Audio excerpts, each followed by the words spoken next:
Let's play the C major scale. You may have seen it before. If you haven't, don't worry. Simply play along. This is the position that most people are familiar with starting the C major scale. It's that famous sound that is the solfege. Do, re, mi, fa, sol, la, ti, do. Starts on the note C, and then it plays a certain specific series of notes that are a certain set of intervals apart. Then it goes all the way up from one C, up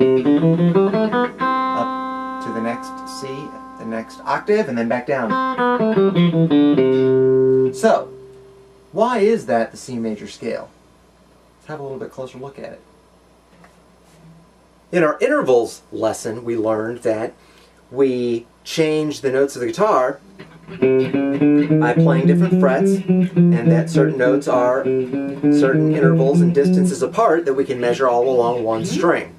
So what we're going to do is we're going to try to understand how the C major scale generates the result of this pattern that we know and love as beginner guitar players. We're going to start on the note C, 3rd fret, A string. First important thing to realize is that the C major scale, likewise every major scale, is built from a formula. The formula is this. Play one note, and then you go up a whole step. Then you go up another whole step. Then you go up a half step. Then you go up another whole step. Then another whole step. Then another whole step. Finally, a half step. So, the major scale, the reason that it sounds as it does is because there's a certain series of intervals in between its notes. The specific series of intervals are whole step, half step. Then whole step, half step. Now I've laid it out all along one string so that it's very easy to see those intervals. You'll also notice that 1, 2, 3, 4, 5, 6, 7, 1. I go from C to C. An octave, or 15 minus 3 is 12 frets. There's our octave showing up again.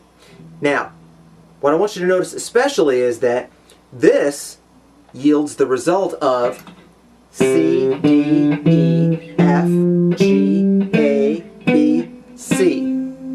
All of the letters of the musical alphabet from C to C. C, D, E, F, G, A, B, C. If I do it linearly like this also, it's important that you recognize that this is essentially how the scale is laid out on a piano.